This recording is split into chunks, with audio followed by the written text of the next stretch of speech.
ভিডিওটি ভালো করে লক্ষ্য করুন। দেখুন গরুর চোখ বেঁধে দিয়ে গরুর মালিক ওখান থেকে অনেক দূরে নির্জন এক জায়গায় যেয়ে সে লুকিয়ে থাকে। আর গরুর চোখ খুলে দেওয়ার পর গরু তার মালিক কোথায় গিয়েছে সে খুঁজে বাইর করবে।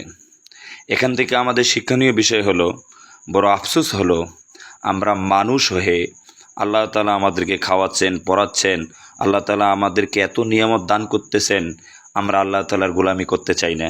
দেখেন অবলা একটা জানোয়ার সে কিভাবে মালিক প্রেমী হলো, মালিক প্রভু প্রেমী হলো। দেখুন সে তার মালিককে খুঁজে বেড়াচ্ছে। দেখেন অলরেডি চলে আসছে, দেখেন এই যে খুঁজতেছে। কিভাবে এটা সম্ভব? দেখুন খুঁজতেছে খুঁজতেছে খুঁজতেছে, এই যে দেখেন, এই যে দেখেন, এই যে মালিকের কাছে গেল, দেখেন এই যে মালিককে জড়িয়ে ধরছে বস্তার উপর দিয়ে। অবশ্যই ভিডিওটি শেয়ার করবেন যেন পুরো জাতি দেখতে পারে, বিশেষ করে মুসলমানরা দেখতে পারে।